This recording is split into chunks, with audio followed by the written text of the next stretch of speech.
Hey beauty people, in this tutorial I am gonna show you how you can fix and solve TikTok app recharge problem. So first go to settings and then scroll down, go to apps. Now find out the TikTok app or you can search it.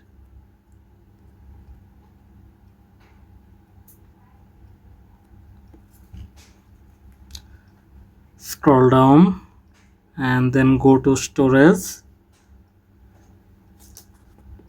Click on clear data. Click on delete.